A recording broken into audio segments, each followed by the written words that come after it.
Fellow Nigerians, today we celebrate democracy and the enduring Nigerian spirit. For 27 unbroken years, since May 29, 1999, Nigerians have chosen their leaders through the ballot, witnessed peaceful transition of power, and resolved disagreement in courtrooms and legislative chambers, not through violence. We have experienced the longest stretch of civilian rule in our history. Our democracy is not perfect, but it is ours, and we must continue to defend and strengthen it. In the coming days, Ekiti and Osun states will hold elections. I urge INEC, security agencies, and all parties to ensure these polls are peaceful and credible. Democracy fails when citizens doubt the process. To our National Assembly, judiciary, the press, and civil society, you are the guardrails of our republic. Criticize me, disagree with me, but never stop believing in Nigeria. To our young people, Nigeria is your home and your future. Build here, code here, work here, and vote here. Every great nation was built by those who stayed to solve problems, but not by those who abandoned ship. To our armed forces, police, and intelligence services, Nigerians salute your sacrifice. To our traditional rulers, faith leaders, and community heads, thank you for your support of peace and reconciliation. The government cannot do it alone. Today, we honor the resilience of Nigerians who refuse to surrender their faith in freedom and the courage of those who stood firm against intimidation. We pay tribute to patriots who endured persecution, imprisonment, exile, and even death so that future generations could enjoy democracy. I salute labor leaders, journalists, activists, students, women, professionals, political leaders, and soldiers, both those who passed and those still with us, for their patriotic contributions.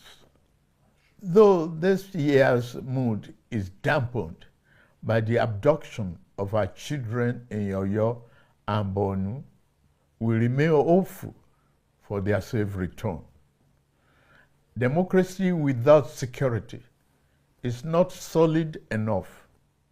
That is why this administration has chosen both kinetic and non-kinetic strategies to restore peace, declared a security emergency, and approved the recruitment of 50,000 new police officers and thousands of military recruits.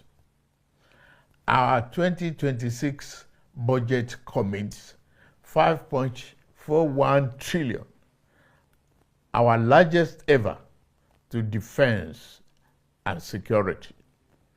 We have moved from training with our allies to precision targeting. In Arege, we degraded ISWAP and command centers. Terror-related deaths are down by 81% since 2015. Over 13,000 terrorists have been neutralized in the past year. But we also keep the door of surrender open. Over 124,000 fighters and dependents have laid down arms since 2023. Through Operation Safe Corridor, we turn our former enemies into citizens because every life saved is a victory for democracy. To bandits, kidnappers, and sponsors of terror, surrender or face the full force of the Nigerian state. These windows of surrender will not remain open forever. No mercy will be shown to those who trade in blood of Nigerians. At a time like this, let us not assign blames or point fingers. Crime has no ethnicity. We must stand united and be assured that the enemies of our nation shall soon be history. We will triumph over terror and continue to build a more prosperous nation. June 12 occupies a sacred place in our national memory. It represents more than an election. It is a defining chapter in our history. We remember Chief MKO Abiola, who won a pan-Nigerian mandate transcending ethnicity and religion. We remember Alhaja Kudirat Abiola. We also remember Chief Ganifa Emi, Chief Bola Ige, Chief Alfred Rwani, and Pa Abraham Adesoya, Chief Anthony Enahoro, Alhaji Balarabe Musa, Commodore Dan Suleiman, Beko Ransom Kuti, Franco Kori, Arthur Nwanko, Chima Obani, Shehu Musa Yar'Adua, and the many other heroes and heroines of democracy whose sacrifices helped secure the freedom we enjoy today.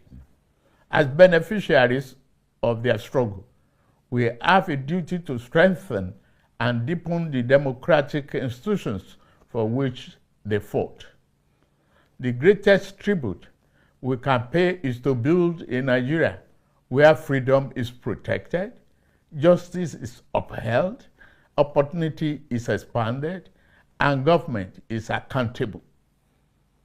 June 12, 1993, revealed the possibility of a true Nigerian nation. The heroes of June 12 secured political freedom. Our challenge is to secure economic freedom. Democracy must be felt in the quality of people's lives, in opportunities for youth, in prosperous farmers, successful entrepreneurs, and the dignity of our workers. The reforms we are undertaking were not chosen for ease, but for necessity. 3 years ago, our public finances were under severe strain. Investment was discouraged, and economic uncertainty threatened our future. We chose to act, embracing reforms to advance Nigerians' economic freedom. Since 2023, our reforms have restored stability and credibility to economic management. Federation revenues have risen, providing state and local governments with more resources for infrastructure, education, health care, and security. Fiscal transparency has improved. Leakage has been reduced, and public funds are better directed to national priorities. Investors' confidence has returned with investment in agriculture, energy, manufacturing, technology, mining, transportation, and the creative industries growing. Domestic refinery capacity has increased, strengthening energy security and reducing our reliance on imported petroleum products. By 2023, when we came on board, the electricity sector was characterized by chronic generation shortfalls and unreliable gas supply and transmission infrastructure so fragile that they could not evacuate available power. Distribution companies were burdened by massive losses and a metering deficit of over 4 million. Worst of all, the value chain was drowning in legacy debt. The result was a sector that generated less than 13,500 megawatts installed capacity, a sector that transmitted less than it generated, distributed less than it transmitted, and collected revenue far below what it needed to sustain itself. To address the problem besetting the sector, I signed the Electricity Act, which grants state authority to generate, transmit, and distribute power. The Presidential Power Sector Task Force is working hard to reduce the metering deficit. It has also been authorized to raise 4 trillion bond to settle verified legacy debts. Rural Electrification Agency, supported by the World Bank and the African Development Bank, has deployed off-grid and mini-grid power to underserved communities, universities, markets, and hospitals. Electricity is a democratic dividend we owe every Nigerian. We intend to deliver it. Across the country, infrastructure projects are connecting producers to markets and creating opportunities for the enterprise and employment. The National Agricultural Development Fund is deploying 10,000 tractors over 5 years. Over 1,000 SME have been certified for export. Non-export grew by 21% last year. Yet, many Nigerians still face economic hardship. We remain focused on reducing inflation, expanding food production, creating jobs, improving living standards, rebuilding confidence in our economy, and creating conditions for sustainable prosperity. We are moving from uncertainty to stability. The next phase is about accelerating growth and ensuring the benefits are felt in every home, every community, and every region. We believe that democracy must be felt in the pocket, recognizing that democracy is undermined when people do not feel its impact. My administration has sought financial autonomy for our 774 local councils. A fundamental challenge to our nation's advancement has been ineffective local government administration. The insecurity we are addressing is partly due to the collapse of grassroots governance. The Renewed Hope agenda is about ensuring that all Nigerians benefit from governance. Every generation has a defining responsibility. The generation of our founding fathers secured independence. The generation of June 12 secured democracy. Our generation must secure prosperity. Let us move forward together, rejecting division, cynicism, and despair, embracing unity, hope, and confidence. Let us build a Nigeria united by a common purpose, strengthened by diversity, where justice is accessible, liberty is secure, and opportunity is abundant. Among the architects of modern democratic Nigeria, we honor General Shehu Musa Yar'Adua for his vision of national partnership.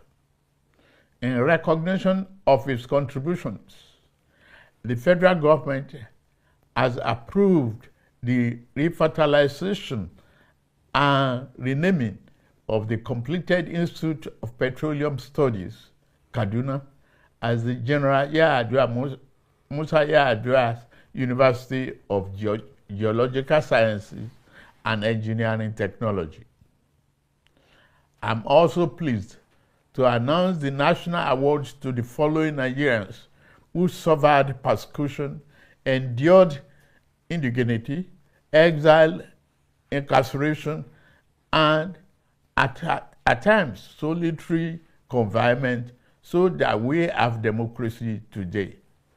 Barrister Ayoka Lawani, Tunde Fagbele, Oladele Alake, Olatunji Bello, Louis Odion, Segun Babatope, Sam Omoseye, Sir Ademola Oshinubi, Bola Bolawole, Ladebonu Ola, Femi Kusa, Debo Adeniran, Chief Ayo Padokun, Chief Ralph Obiora, Ose Osayaji, Barrister Osa Director, Professor Sylvester Odion Akai, Dr. Nwanko Posthumous, Dr. Osage Obayinwana, Joe Oke Odumake, Barrister Titus Mann, Joe Igbokwe, Richard Akeola,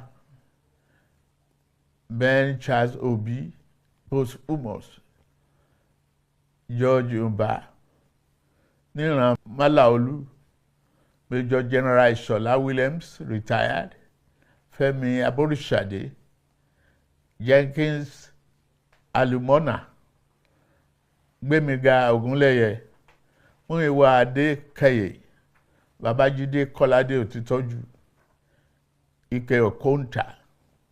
We also recognize the soldiers, Democrats of the June 12 struggle, Major General M.A. Garba, Brigadier General Lawal Jafaru Isa, Colonel Umar Farouk Ahmed, Colonel Sambo Dasuki, Colonel Lawal Gwadabe, Brigadier Jonathan Ndan Temlong, Colonel Musa Shehu, Major General Chris Eze, Major General Aris Dama, Colonel Isa Jibrin, Major General Joseph Oshanopin, Colonel Olusegun Oloruntoba, Olugbede of Gbede Kingdom, Lieutenant Colonel Happy Kevas Bulus, Colonel J. Okai, Colonel Emmanuel Unduboeze,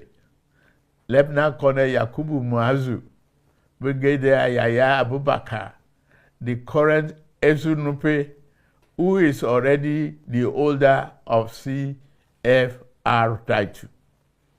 The honored list will be released in the next few days. Fellow Nigerians, 27 years ago, many doubted democracy would survive here because of our diversity. Today, our diversity sustains our democracy. The road ahead is steep, but June 12 reminds us, Nigeria do not break.